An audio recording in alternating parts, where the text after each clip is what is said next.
Good evening, everyone. My name is Dola. I'll be here showing you how, even as a low-level enchanter, when you can't find a group for whatever reason, it is very possible for you to solo and get decent experience. Now, this is a disclaimer. Grouping will almost always be experience soloing as an enchanter. But sometimes you just cannot find a group for whatever reason. It's late at night, time zones are different, whatever. But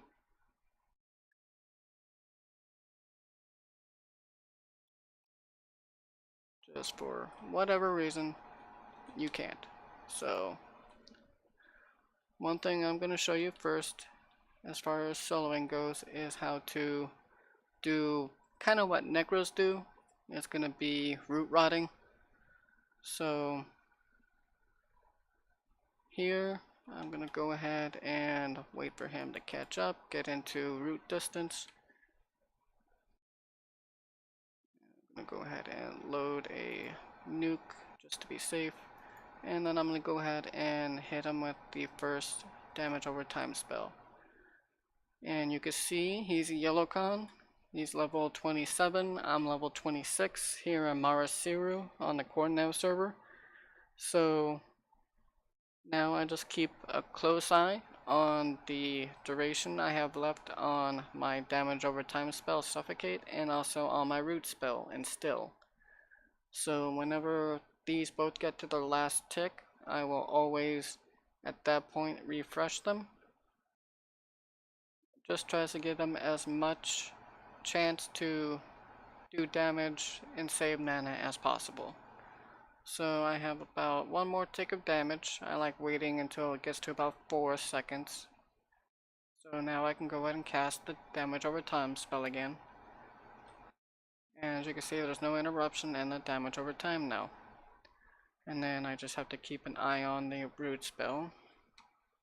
And it just decided to break on its own, which is fine. And that's also why I always keep 2 color spells up. Color Shift and Color Flux. So that gives me more than enough time to get another root off. And I just like getting the high ground that still lets me have line of sight. And so as you can see, sometimes root doesn't want to stick very often. So sometimes this happens and you just have to refresh it. Still keep an eye on your damage over time. There is going to be a slight break in it because of me having to refresh root so often. And this is also another reason why, even though I have a nuke up, I'm not going to use it unless it's up, my damage over time spell is about to run out. Well, it runs out just right before it dies, and then I'll go ahead and nuke it down. But you never know when you're going to get root breaks or when you're charming charm breaks, so you try to maintain as high a level of mana as you possibly can. And I do not have the best gear. I have cloth armor and a couple of 2 intelligence rings that I made, and that's just about it. This is pretty much starting level gear, so there's nothing special about my gear at all. So as you can see, he's down to about 8%. The damage over time spell wasn't going to kill him, so I just finished him off with my nuke. So now I'm going to go ahead and show you how to do charm soloing. I'm sure a lot of enchanters know how to do this anyway, but there are a couple ways to make it more interesting. So I'm going to wait till I get to full health and full mana, and then I'll show you what I'm talking about, to where you can kill both your pet and the mob almost exactly at the same time and get 100% experience for both. So just need another minute or 2 to get full mana.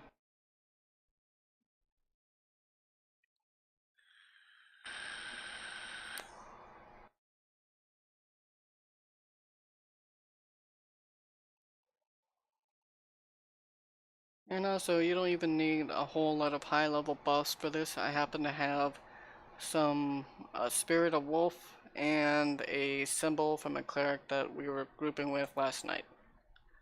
So don't need high level buffs, don't need high level gear, just need to know pretty much what you're doing. And this video will hopefully help you with that. So now I'm going to show you charming. So I'm going to go ahead and tash this stone grabber. And then see if I can't run far enough away with Spirit of Wolf to get it to, especially with the pathing that's in this particular area, should be able to more than easily get charm off. And if you don't for some reason, that's what your color spells are for. The color shift and color flux will give you more than enough time once you hit the second one to get charm off. And so now that I have charm, I'm going to tell him to guard right here while I go pull another mob. I'm going to go look for another stone grabber. Only reason I'm not pulling the gray hoppers is because of the fact that they tend to be very social. So since this Ripper decided it wanted to attack me, I'm going to go ahead and send my pet after it. So now I'm going to go ahead and tash and root the mob. And I'm going to do just one dot to get a point of damage on. And I'm also going to spam the sit button on my pet to try to let the Ripper do more damage to my pet than it's currently doing. So no matter how fast you spam the sit, it's still going to get rounds in, so your pet's still going to do some damage to the other mob. But with it constantly sitting, the other mob should be able to do a decent amount of damage to your pet. And if not, then you can always go pull another mob. As long as you do 1 point of damage, like right now I'm just going to go ahead and stop with that. The Ripper is just not doing any damage, but the premise is you can kill both at the same time if you're able to even out the damage profile. But the Stone Grabber is just doing a lot more damage than the Ripper is. So that is what it is. I'm gonna have it go ahead and guard here just to check the timer. I have at least another 6 minutes. So I'm gonna go ahead and pull this Stone Grabber.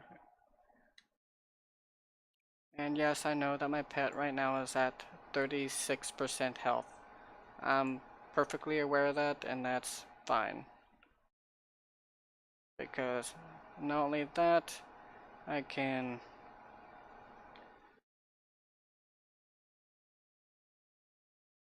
now help the pet out a little bit with some nukes to try to even out the damage profile.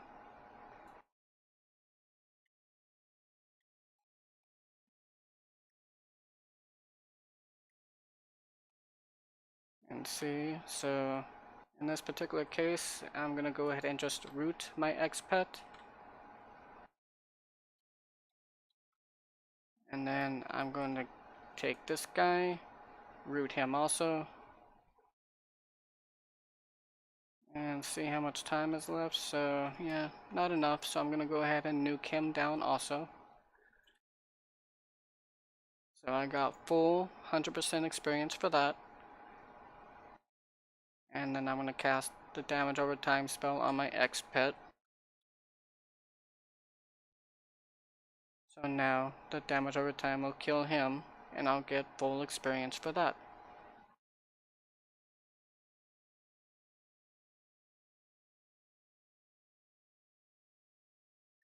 So I figure another 2 to 3 ticks. Oh, so I just lost Spirit of Wolf. That's a little bit sad. But that's okay. You don't really need it. It's nice. Don't get me wrong. It's very, very nice. But not required. So that's definitely one option. I'm gonna go ahead and get back up to full mana before I do the next part. I'm gonna attempt to show you how to do reverse charming, assuming that the mobs and everything in RNG cooperate. But the basic premise is I'm going to go ahead and have a pet. I'm gonna haste him, then I'm gonna break the charm, then I'm gonna root him and membler him, and then I'm gonna go grab another mob, charm it, and sick it against the other mob.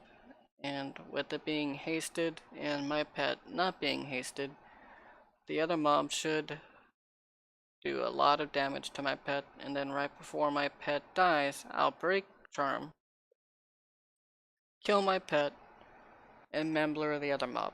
So that way it will heal itself, and also in case something goes wrong while I'm pulling, I don't have multiple mobs going after me. So it's much safer that way. So I'll show you that as soon as I get back to full mana. As you saw, I was able to do that there without really taking any damage. I do need to redo my major shielding buff, but at this point, I'm not gonna bother.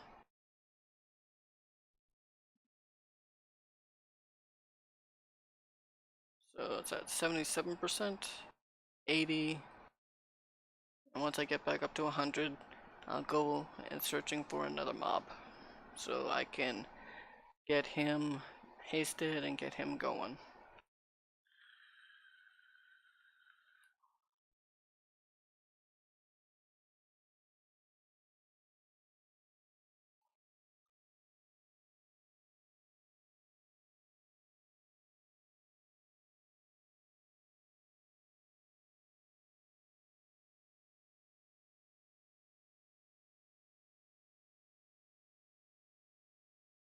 Okay, so one more tick and I should be 100%. There I go. So I'll go ahead and go look for a pet real fast right now.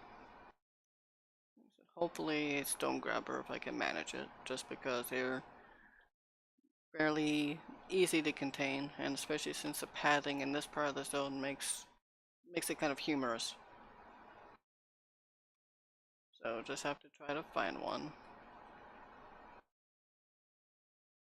And there's two, but I'm gonna go ahead and grab the even con.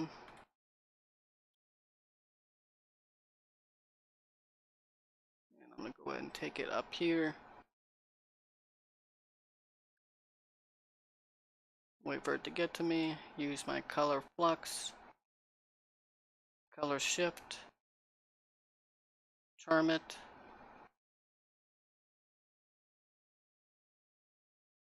Tell it to guard here. And I'm gonna go ahead and haste it.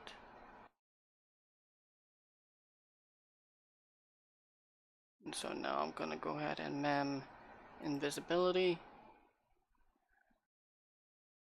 And I think I'll get rid of the mess right now and load up Membler.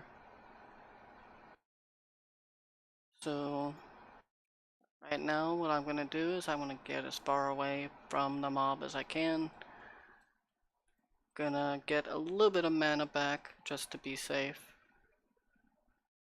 because my haste does last for about 5 minutes, so I want to get at least 80% mana.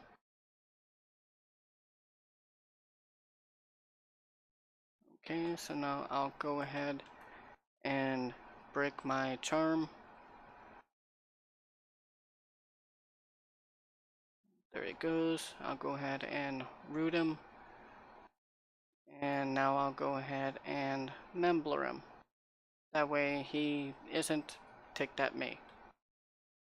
But since he's still rooted, I know exactly where he's at. So just have to go look for another mob now. So I'll go ahead and pull this stone grabber.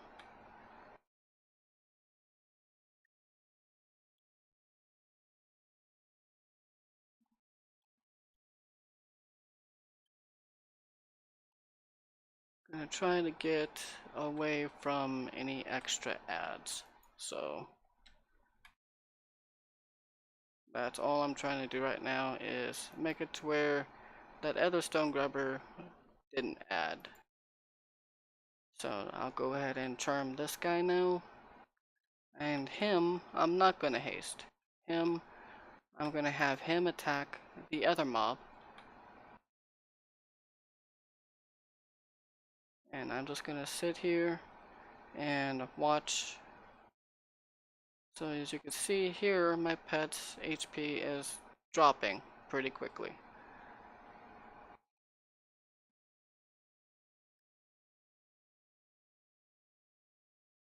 And to make it even faster, I can spam sit, which will do that. And just to make sure that you keep control of the situation, make sure you always have the blender rooted, just that way in case your charm breaks unexpectedly.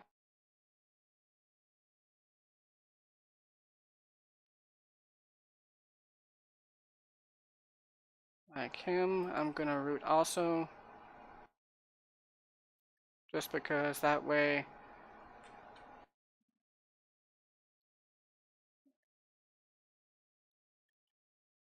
so unfortunately that part didn't work out, but what I can do now is I can charm the one that added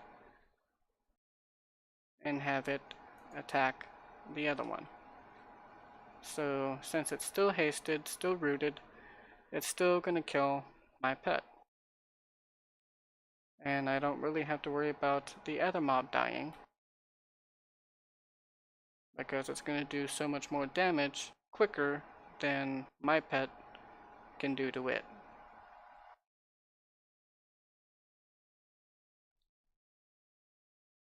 So right now, I just keep a close eye. Go ahead and spam sit just to make it quicker.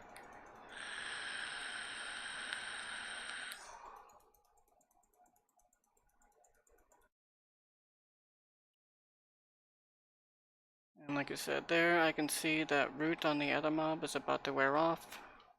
So go ahead and spam sit. In this particular case, I'm going to load up a nuke just because it's easier to finish off the mobs with a nuke.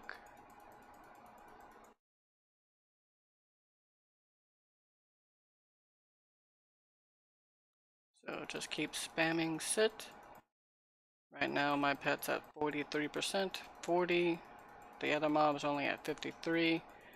My pet does get the occasional round in, but not nearly as many as it would if it was just flat out attacking. And so when it gets to about 10% or lower, I'll go ahead and break the charm, and since it normally will run at that point, it won't really do much. It might charge me for a second or two, but it won't do anything spectacular. So I'm gonna go ahead and break the charm now. This is where the instant cast charm break comes in handy. Then you just go ahead and root your pet, well, X pet, nuke it down, and you get full experience, assuming that you've tashed it.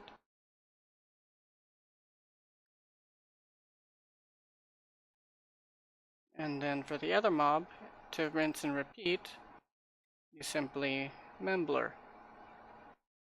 Like, keep it rooted, keep it in the same spot, but then membler it so that way it doesn't hate you and want to tear you into pieces. And so now you can, it'll heal itself and you can rinse and repeat. So I hope you all enjoyed watching my video and hope you have a great time and a good time in Everquest.